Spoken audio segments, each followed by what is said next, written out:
तो बच्चों हम लोग क्या कर रहे हैं, क्लास 10th मैथ का चैप्टर नंबर 2 कर रहे हैं जिसका नाम बहुपद है, और उसकी एक्सरसाइज 2.2 का क्वेश्चन अगला है। ये हमारे सामने क्वेश्चन नंबर 4 है, बाकी क्वेश्चन आपके सामने है, आप देख पा रहे हैं कि हमको क्या करना है बच्चों।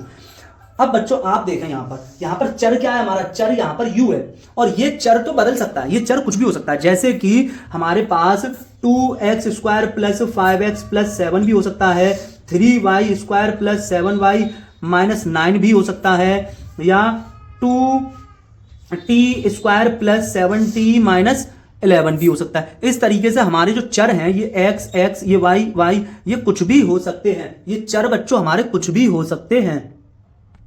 तो बच्चों इसकी शक्ल कैसी होनी चाहिए थी, पूरी की पूरी इस तरह से कि a u square plus b u plus c, इस तरह से।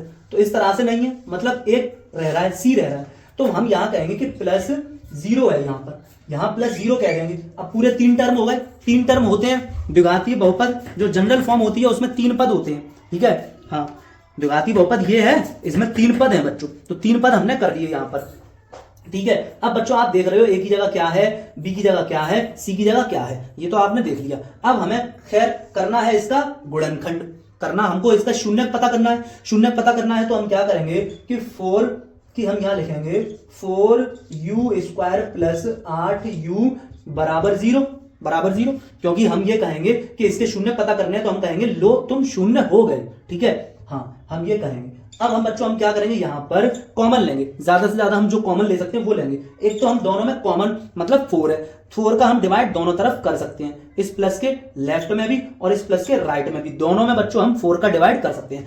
दूसरा, प्लस के लेफ्ट में और प्लस के राइट में क्या चीज सेम है, u सेम है, u हमने कॉमन ले लिया। अब क्या बचेगा बच्चों ब्रैकेट के अंदर, 4 कॉमन u कॉमन, तो यहां बचा u, यहां बचा कितना 2, ठीक है। 4 1 जा 4, तो यहां पर सिर्फ 4 तो बाहर आ गया, तो 4 तो अब यहां आएगा नहीं।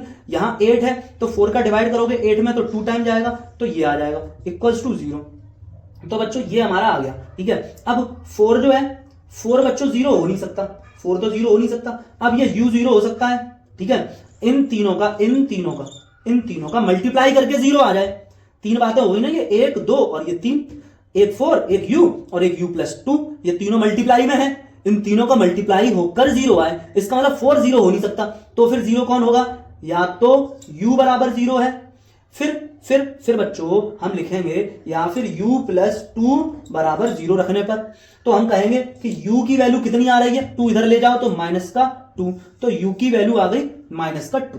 यहां पर u की वैल्यू कितनी आ गई, माइनस का 2, मतलब ये अल्फा आ गया हमारे पास, अल्फा इक्वल्स टू माइनस का 2 और बीटा इक्वल्स टू आ गया हमारा 0। ये हुआ कुछ इस तरह से। अब हम अपना वही जो रिलेशन है उसको चेक करते हैं। क्या है, अल्फा प्लस बीटा बराबर माइनस b अपॉन a। तो बच्चों अब देख लो, अल्फा की जगह कितना ले लोगे, अल्फा की जगह -2 प्लस बीटा की जगह 0 ले लोगे, क्योंकि दूसरा शून्यक 0 ही आ गया है, ठीक है, बराबर माइनस लगाओगे यहां पर। फिर अब देखोगे b की जगह, तो b की जगह क्या होगा, यहां देखो जो चर की घात 1 है उसका गुणांक, चर ये है, ये दोनों चर सेम है, चर की घात 1 का गुणांक, चर की घात 1 का गुणांक कौन होता है, b होता है, तो बच्चों 8, ठीक है। सीधी बात है, ये a ये b, ये कंपेयर करो, ये a की वैल्यू ये b की वैल्यू, तो b की वैल्यू 8 अपॉन a की वैल्यू, a की जगह 4 है।